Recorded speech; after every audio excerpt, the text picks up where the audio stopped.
rule of thumb for conditional index CI equal to less than 10, no multicollinearity. Anyway, so thank you very much. So I welcome you all again about the class. And today our course topic is multicollinearity. How we can detect multicollinearity problem in our data set. Okay, so we can maybe revise something about our previous classes. How can we detect high R square but few significant T ratio, right? High pairwise correlation among the regressors. And if you can examine the partial correlation, then you can have a idea whether there is any presence of multicollinearity in your data set or not, right? So then you can also take a look about the auxiliary regressions. You can also take a look about the eigenvalues and condition index, right? You can also take a look about the tolerance and variance inflation factor, right? So what are the eigen system, like eigen analysis system? In the eigen values and condition index, we can decide the presence of multicollinearity in our data set based on the k. K is nothing but the condition number. Also, you can calculate the condition index, right? So what is condition index? Condition index is nothing but the square root of condition number k. How k is defined? You can define k is equal to maximum eigenvalue is divided by minimum eigenvalue. So what is the rule of thumb in general? A large condition number indicates the existence of multicollinearity, right? So if the condition number indicates the large number, that means it exists multicollinearity in your data set. So there are some other rule of thumb as well. I mean the specific rule of thumb. What are those? If the condition number is between 100 and 1000, there is moderate to strong multicollinearity. But if it exceeds 1000, then you can conclude there is severe multicollinearity. And about the condition index, if the condition index is less than 10, you can conclude there is no multicollinearity problem in your data set. If is the recording or not? Recording, sir. Recording. If the condition number lies between 10 to 30, then you can conclude there is a moderate multicollinearity, right? And if the condition index is greater than 30, that means severe multicollinearity. So you have to keep these things in your mind, okay? We can do the practical things, then I think it's gonna be more clear. Okay, so these are the rule of thumbs, and another rule of thumb is like tolerance and variance inflation factor. So you can use these to measure also to check the presence of multicollinearity problem in your data set. So what is the rule of thumb? If variance inflation factor less than 5, there is no multicollinearity. If the variance inflation factor lies between 5 to 10, you can conclude there is a moderate multicollinearity. But if exceed 10, you can conclude there is a severe multicollinearity problem. So what about the tolerance limit? Tolerance is nothing but the inverse of the variance inflation factor.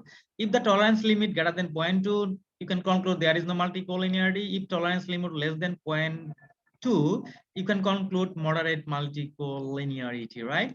And if it less than 0.1, you can conclude there is a severe multicollinearity problem in your data set. Okay, and there are some of the other rules also how to remove multicollinearity problem. So you can maybe drop the variable high collinear variable from the regression model. You can transform the variable. You can additionally you can include some data. Also, you can reduce the collinearity in polynomial regression and other methods of remedying multicollinearity, like the Riesz regression, right? I already told you in the last class, there is a regression named Riesz regression. You can use that regression to remove multicollinearity problem from your data set. So these are the rule of thumb. So what we can do today, maybe we can do a practical example. We can go for a practical example. And you can see the data set. This data set is a concrete set of data on real consumption expenditure.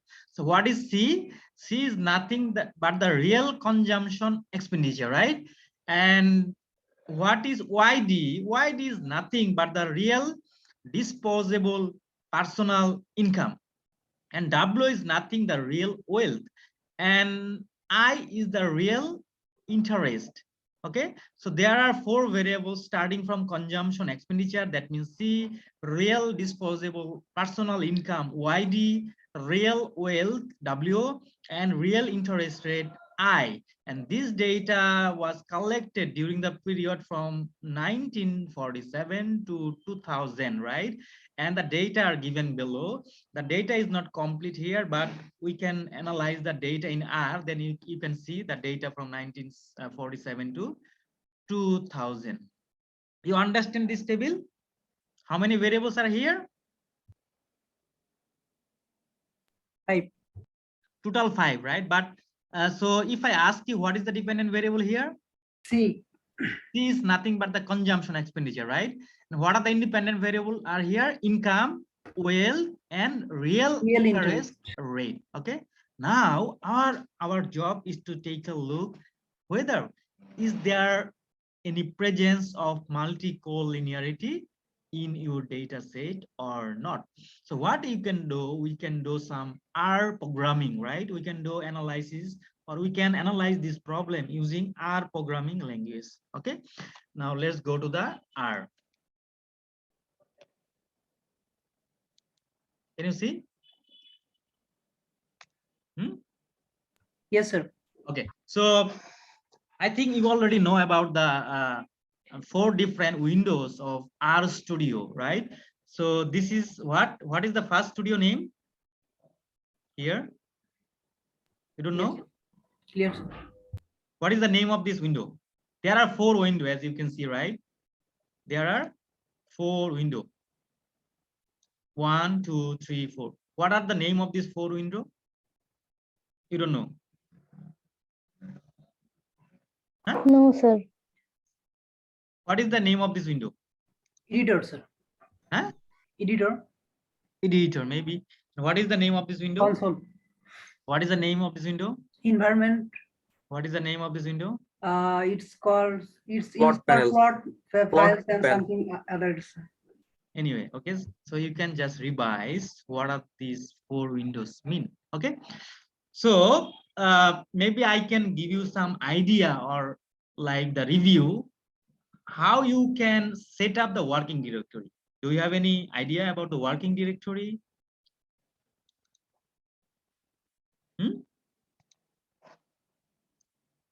What is working directory? Do you know? No, sir. Okay. No, What sir. working directory? Suppose, can you see my desktop here? So I created a folder here, right? What is the name of the folder? Multi-collinearity.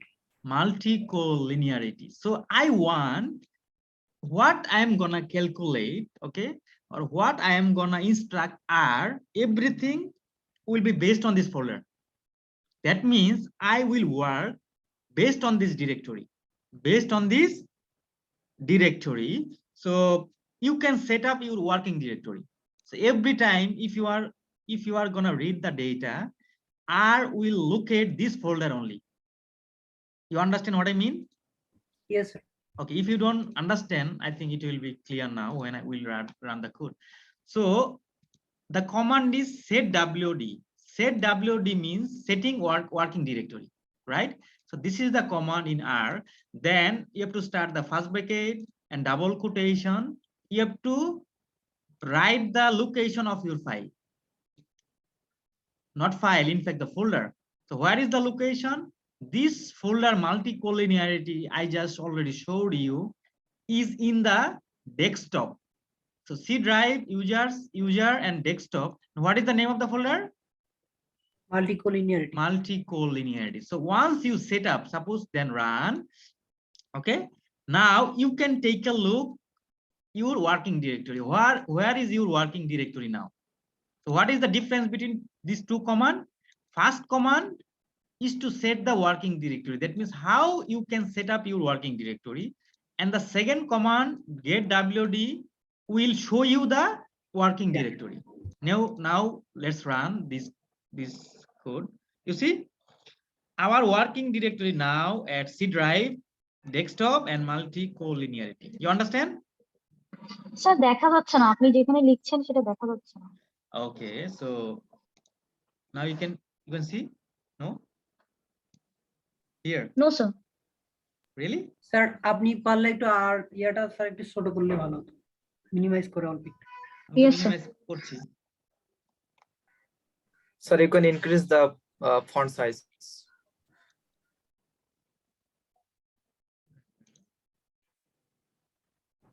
How you can increase the font size in R script? Do you have any idea? Yes, sir. How? Sir, Control plus maybe. Sir, go to tools, Go to tools. then global option. Below, sir, below. Global Global option. option. Okay. Then appearance. Appearance. Appearance. Yeah. Okay. Yeah, Oh, you have the good. font size. Very good. Foreign should be fine, right? Apply, sir. Now you can see good. Oh my god, it will come again, no problem. Now it's okay, quite okay. Quite okay now. It's okay for It's me. okay now. I don't Maria? know about others. No sir. I think by using phone it will be problem. Yeah. What? Maybe she Yes, is sir. using phone. It's okay. Yes. But our other students are okay, right? Yes, sir. You can see or not? Yes, sir. Yes, sir. Yes, sir. Okay, we do the analysis again. Like what we did in our first talk, we just set up a working directory that will help you a lot. And whatever you command, like you want to read the data, right? The R will automatically take you in that particular folder. That's why it's better to set a working directory. How we can set a working directory? This is the command, right? So you can just click the run. Okay, then where is our working directory now? C drive, Right, sir. desktop, and multi-collinearity. Anyway, it's up to you. So now let's read the data. Okay, so you can take a look. What is the extension of this data now? What is the type of this data? Text data. Text data, right? Text data. Yes, sir. I remove time from here. I remove time from here because I don't want to use the time, right? But you can retain it. You can retain it. That means you can use the time instead. But there are some other commands also, like you want to use specific variables in R. But for the time saving, I just remove, right? If you want to keep it, but you want to select specific variables. Suppose you have 5 variables, 1, 2, 3, 4, and last one is time. But you want to use 4 variables. There is a command in R also, retain. So you can use the retain command and you can use this 4 specific variable. Anyway, I just remove time from my variable, from my data set. Is it okay? You understand what I mean? Yes, sir. So how many variables are here? 4, sir. 4. C is what? What is C? These are What is- dependent. Dependent variable. Yeah, this is the consumption, right? Yes. What is YD? Income, Yes. What is W? wealth, And what is I? Interest, sir. Interest for, yeah. Interest rate. Okay, good. So anyway, so now we will take a look. Then we have to read the data set, right? Now we are gonna read the data set. How you can Sir. read? Yes, Can we take it from CSV format? you can take it, no problem. Okay, I sir. just downloaded this data from website. So you can also take it from CSV format, right? But I use the text file, text data file. So the command will be changed, nothing else, right? So what is the command I have used here? Suppose the command is read.table, table for CSV file. Sorry, table for text data file. You understand what I mean? Then what will be the command for CSV file? Read.csv, sir. Exactly. That is the difference, no problem. Read.table. CSV, then file dot choose header is equal to true, T or true. Clear? So you can do this. So let's try. Let's run this one. You see the benefit. This is the benefit of working directory. This is the benefit of setting the working directory because it automatically take you in that particular folder. You understand what I mean? If Yes, you sir. did not set up the working directory, then what you could face, you could go to the default working directory. You don't know even what is your default working directory. It might be located in the C drive only, right? So you have to go that particular folder, then you have to select. Anyway, it saves you time, and all the analysis will be here. All the analysis you are gonna perform will be stored in this particular folder, okay, or particular directory. That's the advantage of creating working directory. So now we'll select the data, okay, open. You see the data are here. So total how many data, how many observation? 1 to 54. You see C, Y, D, W, and I. We already specified the name of these variables, right? And you can also attach the data if you want, but you need to attach, okay? Attach data. And the thing is that, do you know the meaning of define this command? Define. It could be good if you can define this one. Suppose I want to define this command. How? Like using name data. Now what is the symbol I have to use then? Do you have any idea? Huh? Equal or less than equal? Good. You can use the equal, or you can use the less than equal. Okay, you can use this sign as well. Not equal, not less than equal, just less than hyphen, right? Mistake, sir. Sorry. So this is the same thing. The result is gonna be the same. So what is the benefit of define a particular command? Do you have any idea? Suppose we will plot. We are gonna plot this data, right?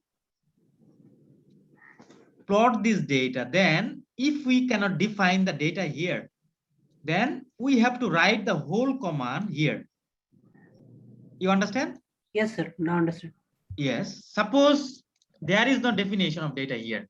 You did not define anything here. Now you are gonna plot. Plot of what? So plot of everything. So you have to paste and copy everything here. You understand? Yes, sir. So that's why for the time saving and for the flexibility or advantage, this is your advantage, like if you can use or define every command. Anyway, I think it's clear, or any problem with you. Okay. So data is equal to read.table, file.choose, header is equal to true, right? So we can run again. Then it takes you to the main folder again, class, right? Then this is the selection, okay? Then suppose I want to see the data. What I can do now? View data. Yeah, no need to use any comment, just you can write data, okay? You Yes. see, the data comes here already. Or as a programmer, what you can do, you can save your time. Like instead of using 2 lines, we can use 1 line. How? We can just cut it and just paste in the same line.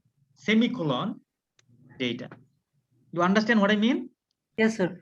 So now run again, but the data will come again because I think you understand. So just click open. You see, the data already came. Okay. You understood how to read the data in CSV format? Yes. Not CSV, this is a text format, right?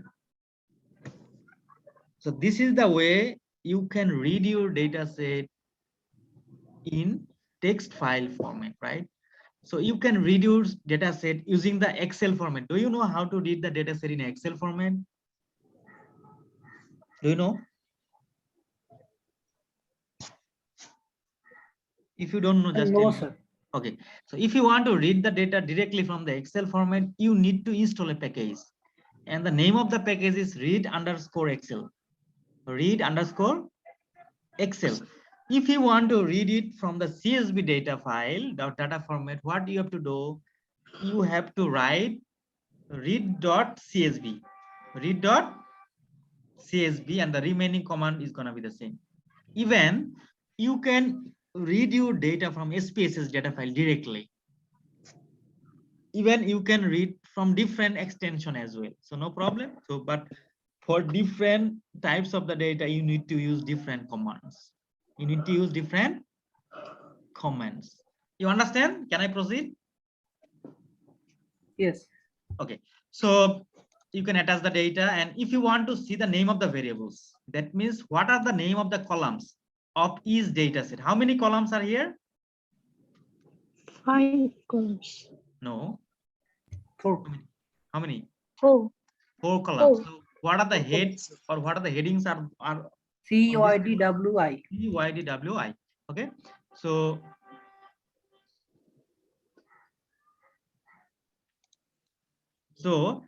suppose you want to see the variable name or column name, right? You see CYDWI. Is it okay? Yes, Yes, sir. sir. Okay. Yes, sir. Okay, so based on our understanding on the multicollinearity detection, what is the primary things you can think about? You can do some correlation analysis, right? You can do some correlation analysis. And what is the, and why you are gonna interested in correlation analysis for multicollinearity detection? What is your explanation then? Don't take you too much time. If you don't know, just tell me no. I told you how correlation can help you to detect multicollinearity detection in your data set. Don't know? So we have to How they are related to each other? Related with what? Sir, if independent variables are correlated with each other. Exactly. So you can see a correlation plot, okay? Or maybe you can just see the correlation matrix, because there are many variables are here, more than one variable, more than 2 variables. So you can do the correlation matrix. But the problem with the pairwise correlation, there are some problems. Anyway, we are not going to discuss here, but just the basic things, what you can do in statistical analysis, wherever you get the data or whenever you just get the data, what you can do, you can just plot the data. Plotting data will give you some insight, introductory insight about the characteristics of the data. Let's plot the data. You see what is the advantage of defining the command? This is the advantage. So now our command line is very small, just plot and data. Data is the data we just read. If you cannot define, you have to write all the commands are here, right? So let's plot the data. So this is the like normal plot. So what is the name of this plot? Thank you. Do you know the name of this plot? Correlation matrix. This is not correlation matrix. Sorry. What is the name of this? Do you know the scatter plot? Yes, scatter sir. diagram. Sir. This might be the scatter plot. So what can you visualize or what can you understand this plot? Do you have any idea, or is it possible to take a look from the figures and conclude, is there any correlation?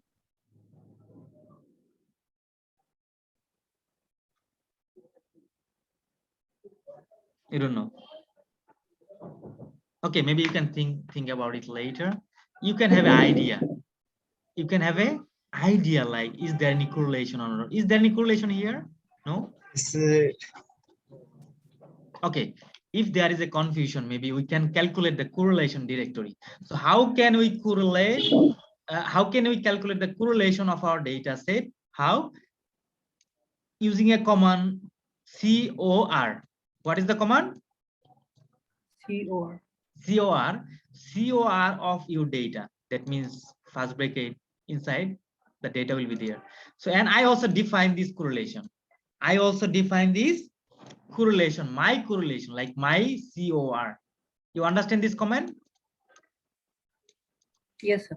Okay, so let's run this one, and I want to see the correlation. You see, in the R console there is no result. So how I can see the result of the correlation here? Type my color, my code. Exactly. So you can just write here my core, or maybe you can write in the next sentence, next command line, right? No problem. The result will be the same. You see, so this is the correlation. So this is the correlation. So can you conclude anything about from this table, the result from the correlation analysis? Yes, sir. What? Tell me. For C and WD, it's 0.9983. Yes. C and W is 0.9818, and C for I is 0.5583. Okay. So this is not a problem because you are telling about the dependent and independence, right? Variables. This is not a problem. There might be high correlation, but why when multicollinearity is a concern? When?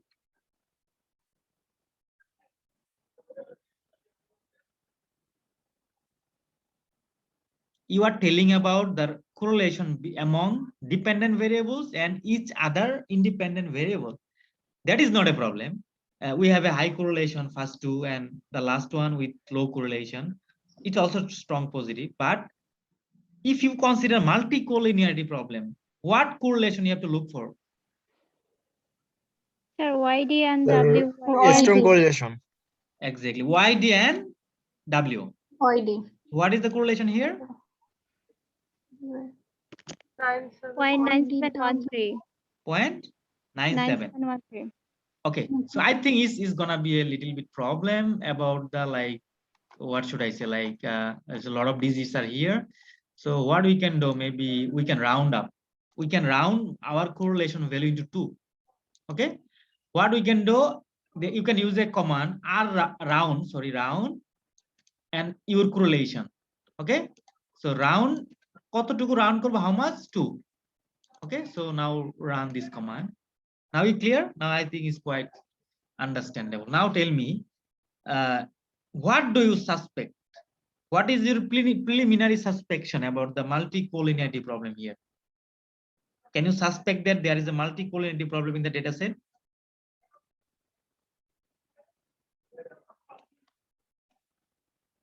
What? Yes, sir. How?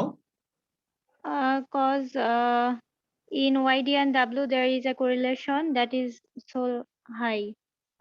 Okay, 0.97. Then But then for YD and I it is 5.7. It is Okay. moderate level.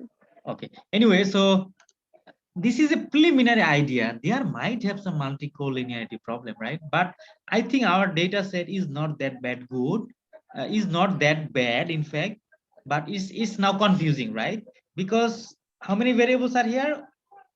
3 independent variables, right? Out of 3 independent variables, only one have strong positive correlation. So we are not sure about the multicollinearity problem here. You understand? So what we can do, maybe we can go further. We can go further for some good analysis technique. So one of the important analysis technique is eigensystem analysis. That means to calculate the eigenvalue from your matrix. Okay. So how you can calculate the eigenvalue from your data? So from the matrix, how? So you can use just a command eigen, okay, eigen, and from your correlation, my code, and $sign and value. So if you run this code, what is the result? You understand? How many eigenvalue are here?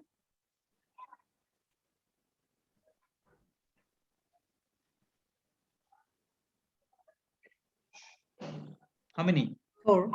4. 4. So there are some rules also, like if the range of the eigenvalue are too much different from each other, there might be a multicollinearity.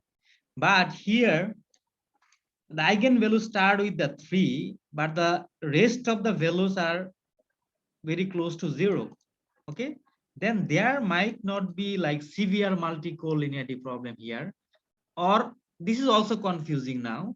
Now we can use another technique, condition number. Condition number, I think you can recall the formula of condition number. What is the formula of condition number?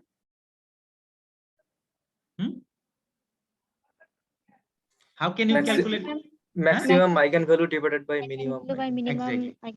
So we already calculate the eigenvalues are here. So how we can calculate the condition number? We can calculate the condition number. You can see here, maximum eigenvalue divided by minimum eigenvalue. Okay. Now let's try. What is the condition number now? 9462. So what is your conclusion now about the multicollinearity detection in your data set?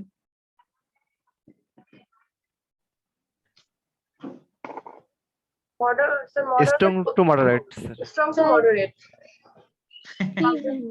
Severe, sir. Huh? No, Okay. strong to moderate. Now revisit our rule of thumb. Okay. What is here? Sir, severe. Severe maybe. This is severe multicollinearity. Yes, sir. Severe, sir. This is severe Severe. multicollinearity problem. Anyway, there is another comment, small comment, by which you can also directly calculate the condition number. Okay, what is the value, last value of the condition number? Consider, what is the condition number here? Not consider condition number, it's a condition index, right? What is the condition index here? 97 maybe. No. We talk about this one is the condition index, right? So now we are telling about the condition. We just calculated the condition number, not index. You have to square root this one. You have to square root 97 or And 97, sir. exactly. So I think you forgot it. I did not calculate the condition. Okay, can we calculate now? How? Sir, 97. So no. I want to calculate using R. Okay, sir.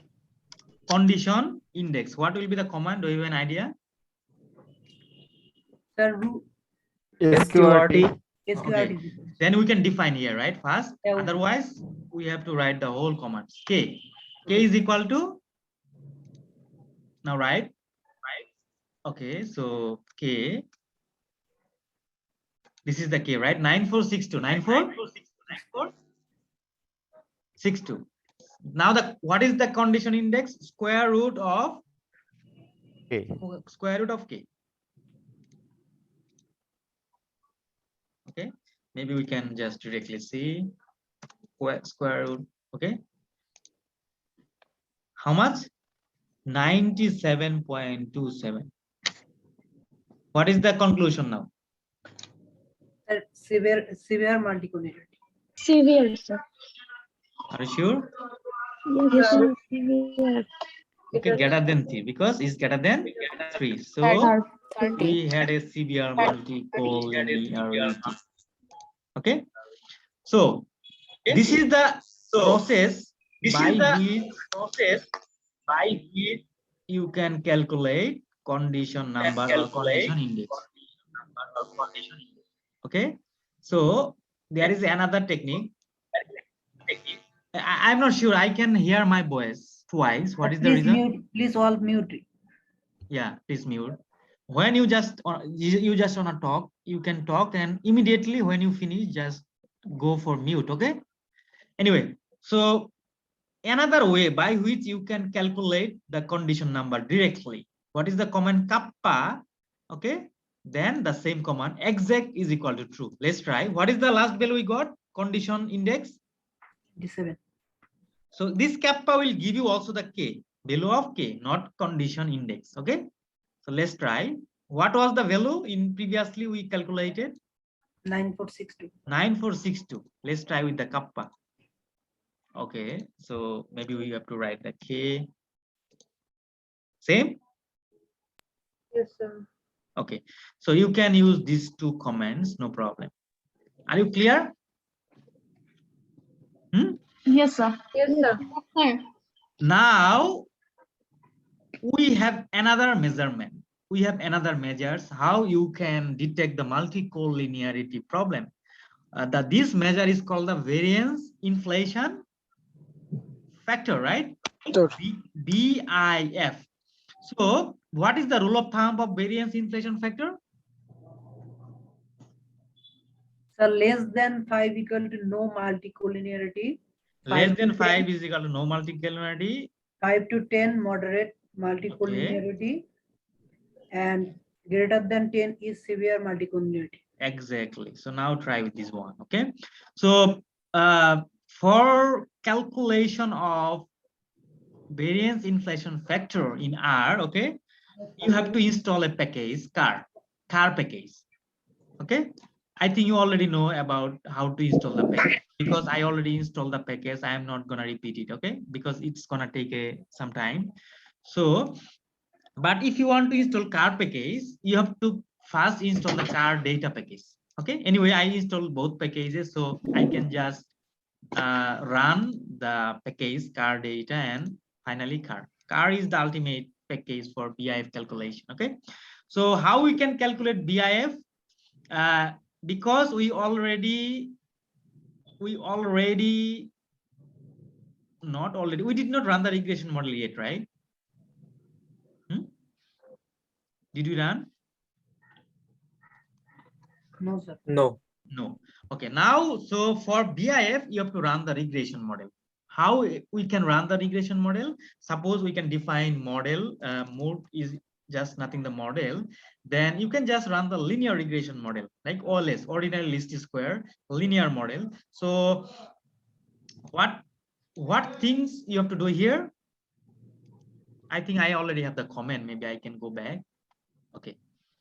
These are the comments. These are the commands. In fact, you can try for normal or ordinary least square regression model. There are many comments. I tried to accumulate, or I tried to show you many comments you can do. Like the first one is linear model, C on YD, W, and I. This is one comment. Let's try with this comment. Suppose the result will be more. Okay, let's try with this comment. And what is the intercept? -20.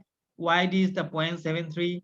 W is the 0.35, and I is minus 5.52. You understand? Yes, sir. Okay.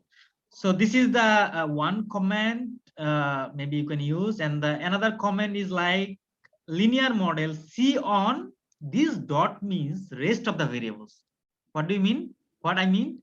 These all variables and data is equal to data. This is the same result you can expect. The result is going to be the same. No need to mention the independent variables here. Just you can put dot, comma, data is equal to data. That means you are asking, or you are giving the command for all the independent variables can come automatically. You understand about this comment? Yes. Okay, so let's try with this comment again. I think the result is going to be the same. You can use any comment. Mode 3, right? So it's the same, right? Same? Yes. Yes, sir. Okay. Another comment is here. I think no need to run this comment again. I think this command will give you the same result. Anyway, so you can just sum up the analysis of variance, maybe. So in analysis of variance, these are the statistics. But my concern, because we are now calculating the BIF, right? We are now calculating the BIF. Let's try to calculate the BIF. So what is the command to calculate the variance inflation factor? BIF of linear regression model. So here you have to put all the commands of linear regression model, what you already did in this first line, okay, or maybe the third or fourth. So I am just picking this command. This seems very easy. So let's try the variance inflation factor of my model OLS regression model. Okay, so let's try. You see the values for each variable, they give us the variance inflation factor for each variable, like YD, W, and I. Okay, so could you please conclude, or could you please tell me individually which variable have more collinearity with the dependent variable, or sorry, within the independent variable?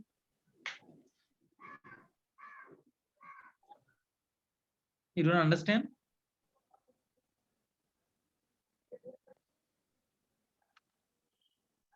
What? The variance inflation factor for YD is 18.70, for W is 17.81, and for I, for interstate, is 1.48. So which variable is more collinear than other? YD. YD, sir. YD, and what's about W? YD and This is W. also. Okay, so This these is are the also. more collinear variables, right? More collinear variables. Anyway, so we can also take a look about the OLS regression. I think you can have one idea. If you summarize your whole model in the OLS, ordinary least square, right? Then you can just click the summarization, okay, or summary. Then you will have this idea. Can you recall my yesterday class, what I tried to tell you in the yesterday's class, right? High R square. What is the R square value here? 0.999, right? When high R square value, and the adjusted R square is also 0.99, but few significant T ratio, few significant T ratio, but if you can take a look of the significance of the T ratio, these are the T test statistics, right? T test statistic, or this is the P value. So these first three variables show the significance or significant T ratio. So could you please tell me which variable are significant here?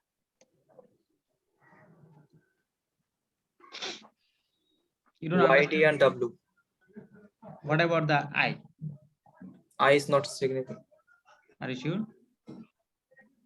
Sir, it is significant at 0.1% level of significance, but Okay.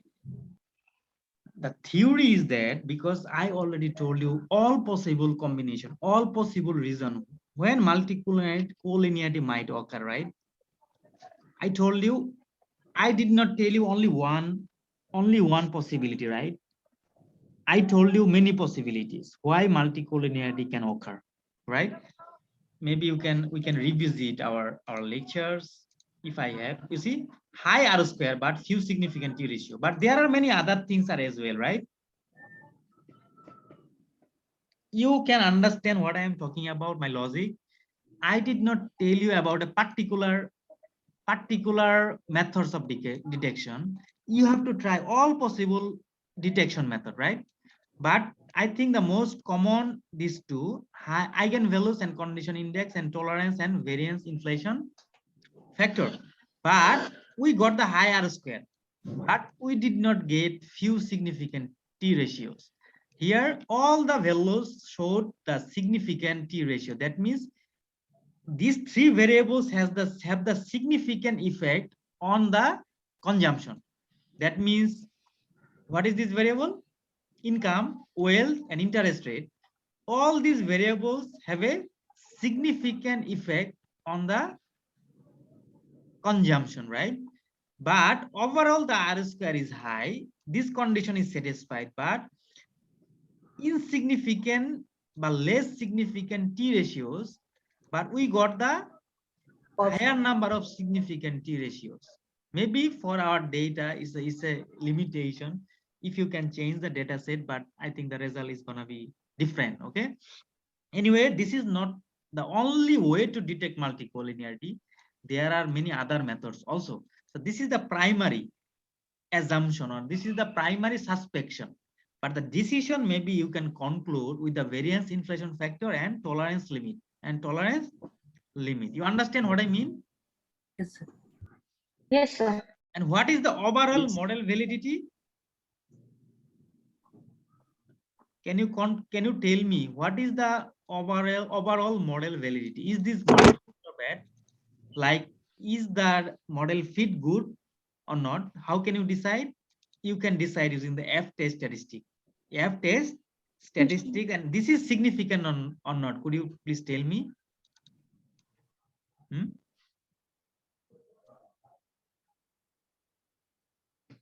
You don't know. Anyway, try to revisit these basic things. These are the very basic things. Like, if we want to know is there any effect of each individual independent variable to the consumption, then how we can decide? We can take a look about the t ratio or t-test statistic, right?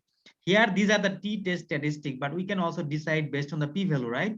And there is a notation. These are the highly significant. All are significant. Some values are very highly significant. Some are normal significant, like just p-value less than alpha. Okay, when it close to zero, then you can say this is highly significant. Highly significant. Maybe I'm telling wrong. So I think this one is highly significant. More close to zero is highly significant. But normally the decision is p-value just less than alpha? That means if your alpha is 0.05, so 0.04, 0.03, both values are significant. Okay, but if the value go very close to zero, then you can conclude that the variable is highly significant. You understand what I mean? Tell me quickly. If you don't understand, I can repeat it again. What? No, sir. Okay. What we are doing now here, we are trying to see the significant effect, okay, of YD, W, and I on what? On consumption. On consumption. How we can see this, or how we can prove this? We can just run a simple ordinary least square model, or just multiple regression model. So after running the multiple regression model, we got this result, suppose. Okay, now we are checking the individual significant effect of each independent variable on the consumption, right? Suppose, what is our hypothesis then? First hypothesis is YD. Is there any significant effect of YD on consumption? Is there any significant effect of W on consumption? Is there any significant effect of I, that means interest rate, on consumption? Okay, how can you decide? You can decide based on the p-value or t-value. Based on the p-value or t-value. So for t-value calculation is gonna be a little difficult, because you need to calculate the calculated value as well. But alternatively, you can decide by using the p-value approach. So this is the p-value. Okay, so what the p-value tell you?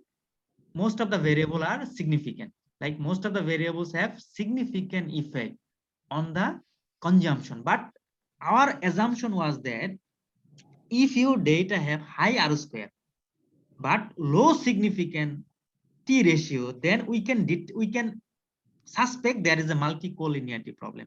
But in our data set, we found a high R square, but the significant T ratio is less.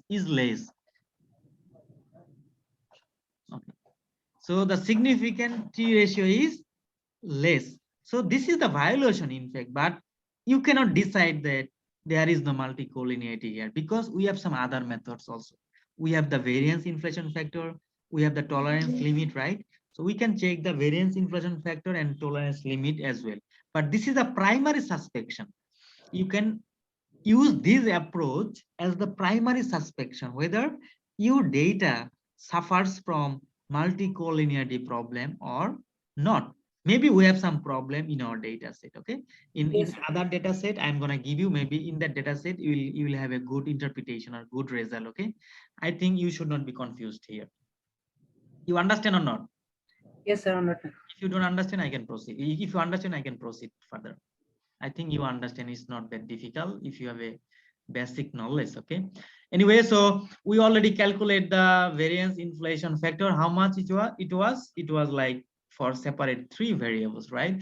And also if you want to take a look of the mean variance inflation factor overall, you can also see this like the mean command. What is the mean variance inflation factor? 12.66. And what is the interpretation?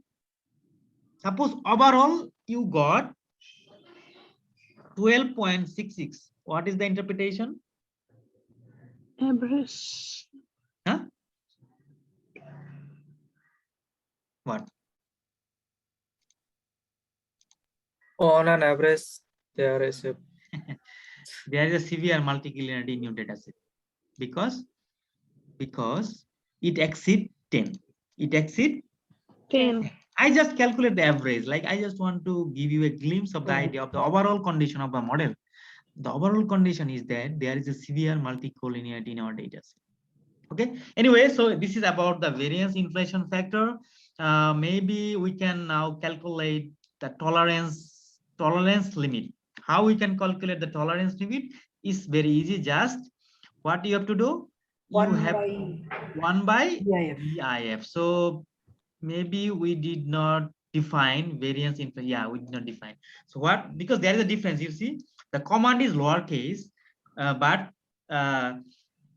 we can define it in the uppercase. You understand what I mean? So this is the tolerance limit. Maybe you can calculate. Now it will work, right? Don't understand?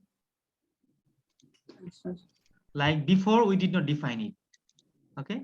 Now we already define using the uppercase BIF.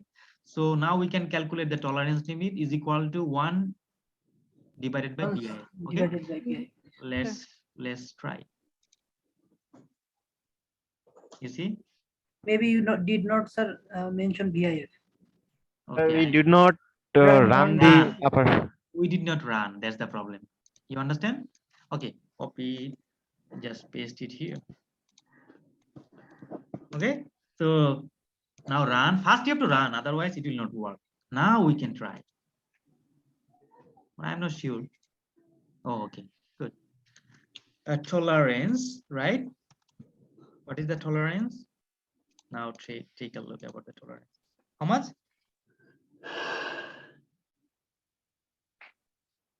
Okay, we can also calculate the mean tolerance, right? Yes. Mean tolerance limit.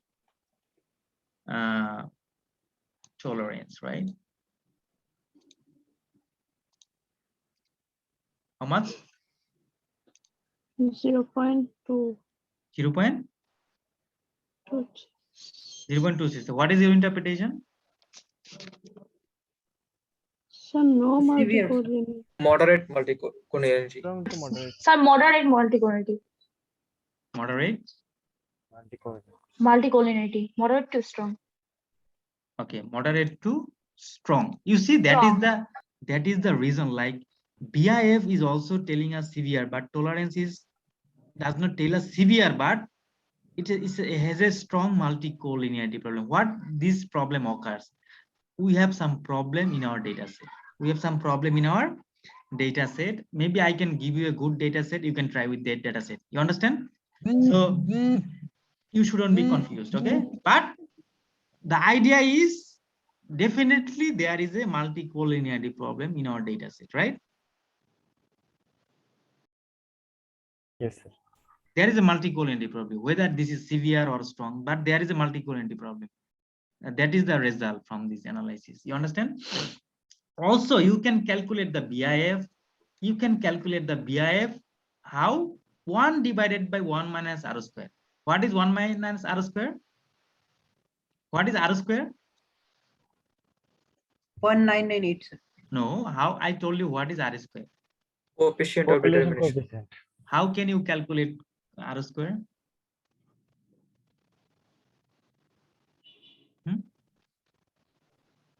You can just run the regression model. In the summary, you will find the R square. Yes, sir. Okay. Now, what we can do, we can take a look this R square separately, right? So we can regress YD on WO. How we can do this? Suppose this is the command, right? The command is very easy. I don't think this is so difficult. Okay. So if you run the summary, if you run this command summary of model 1, then you are gonna get the R square value here definitely. You see the R square value is 0.94. Why this is multiple R square? Do you have any idea?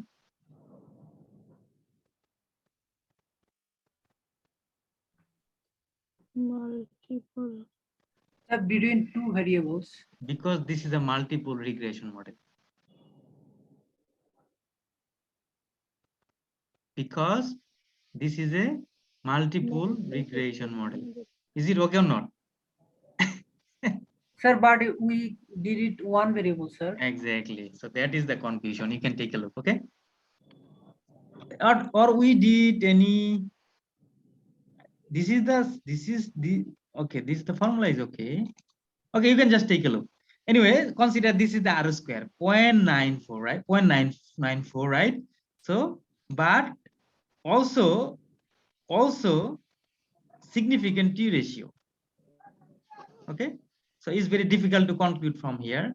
Then what you have to do, you have to check the BIF and tolerance limit. BIF and tolerance limit. So the another regression YD on I, you can do it the same way, and you can just calculate the summary, and you will have the multiple R square here not so strong. You see 0.32. That's why, that's the reason. Like our data set have multicollinearity, but not that kind of severe. Maybe that's the reason. You see, this variable has the lowest correlation. This variable is not strongly correlated with the other variables. You understand what I mean? Yes, sir. Anyway, I am just showing you how to detect multicollinearity problem. Don't think that this data does not show you the correct way. I think the data is okay. Sometimes the data is not like balanced, right? Maybe there are some wrong in the data, but you can decide using calculating the BIF and tolerance. Both the calculation give you the same conclusion. There is a multicollinearity. There is a multicollinearity, although one method tell you severe, another method tell you strong. So I think you can just tell multicollinearity problem has multicollinearity problem in your data set. You understand? If you don't understand, just ask me what you did not understand. Then we can review again.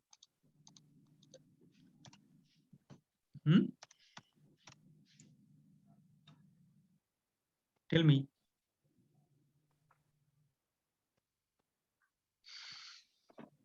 Tell me. Sir, Yes. sir, tolerance টা একটু দেখি sir, মানটা একটু দেখতাম sir.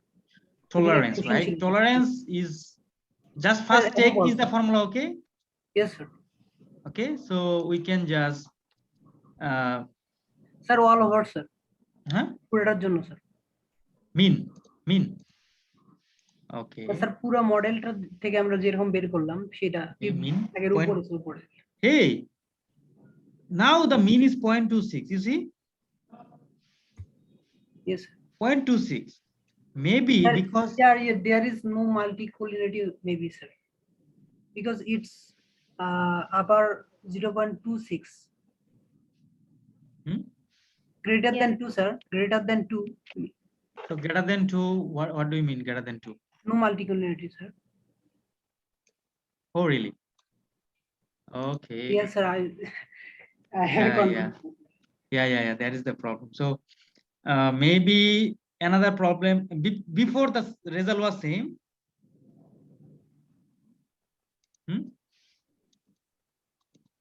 The result was same or not? Yes, it's same. Same, sir. Okay. Then I got your point. Like the confusion is here. So the first confusion is overall. You can, what you have to do? Suppose your data suffers from multicollinearity. Okay, what you have to do? You have to remove the multicollinearity problem from your data set. So what is the process? You have to find out the most correlated variable, isn't it? you have to find out the most collinear variables. So what we did, we just tried to see the overall condition of the tolerance limit. Okay, but before that, we already calculate the variance inflation factor. What the variance inflation factor tell you? The variance inflation factor already tell you there is a severe multicollinearity problem, right? Yes, sir. Okay, Yes, sir. so where the severe multicollinearity problem occurred? YD. YD or I or W? Sir, I. Okay, let's revisit these things again. So let's try with this model, MD model, right? Now we have to calculate the variance inflation factor of this model. Okay, so what is the value? Don't look at the like overall. Overall is not a good way to interpret. So what's the problem? Which variable has the highest collinear variable? Why? YD. YD. YD. So you have to remove these variables. You have to remove these variables. Literally, this is a basic suggestion for you. But the research tell you like you have only 3 variables, right? And if you remove one of the important variables from here, then your analysis is going to be difficult. Anyway, I just want to tell you there are many options by which you can correct multicollinearity problem in your data set. It depends on your research. It depends on the objective of your research, right? So you can take one method and you can skip rest of the methods, or you can select another method and you can skip all the other methods. You understand? Based on your research objective. Based on your research objective. That's why there are many methods by which you can detect multicollinearity problem. The conclusion from here is that we have severe multicollinearity problem due to the variable YD. Due to the variable YD. So that is the decision from you. I just try to calculate the overall condition of the model. Maybe sometimes this idea can give you the basic idea about your data pattern, but you don't need to consider this overall analysis or overall condition like the mean of all BIF together. You understand what I mean? Anyway, I don't think this is so confusing, but we are making it confusing by ourselves.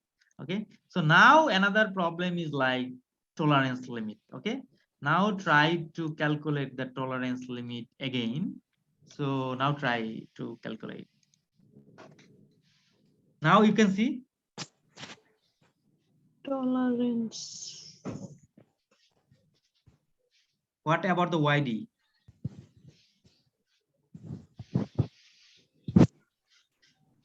.05.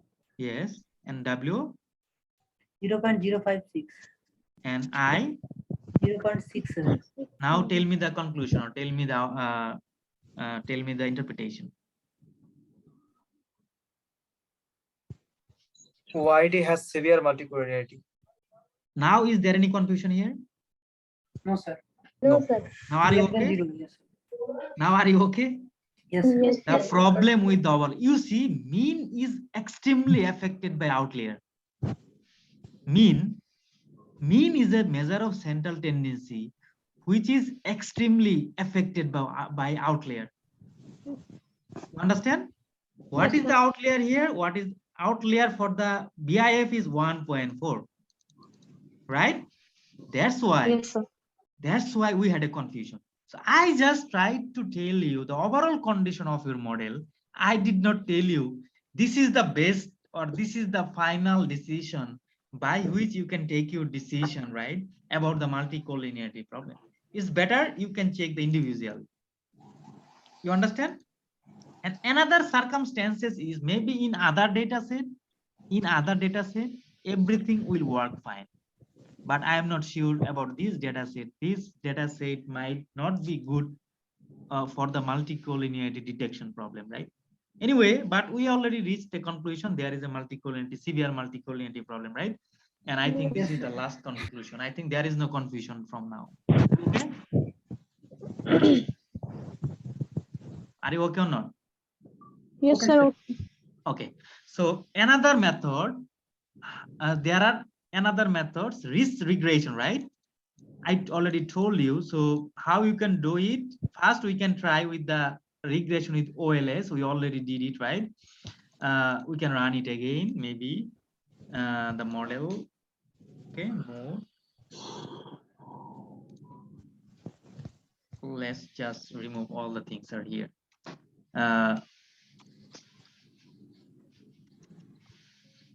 Okay, so I just tell you what is the result. Like the coefficients are like 0.73, 0.03, right? Minus 5.5. Okay, so these are the result. And what's about the risk regression? So for the risk regression, you have to install a package mass. Okay, so I already installed the package, so that's why I did not try. So it's already have to install. What is the command for risk regression? Linear model dot risk, then the same command like the linear regression, like C consumption on rest of the independent variables in your data set. Data is equal to data, lambda is equal to 0. This lambda selection is a critical thing. This lambda selection is a critical thing, and you have to learn how to select this lambda.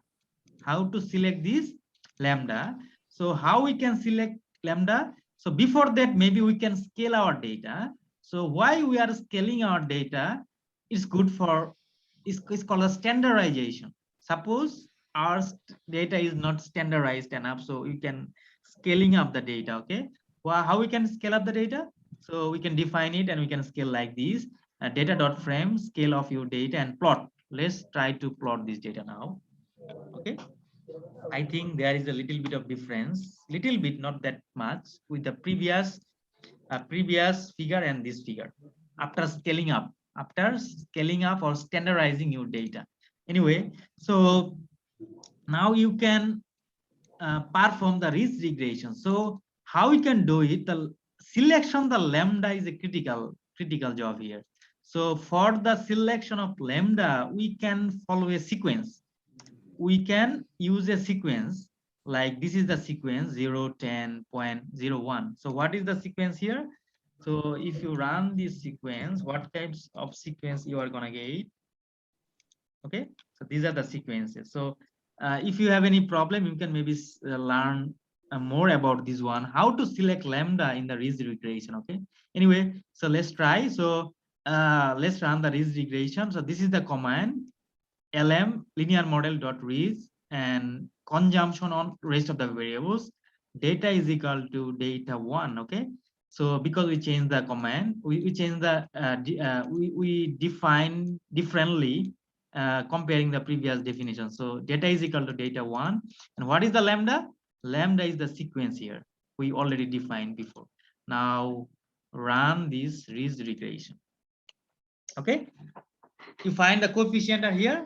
So this is the coefficient. So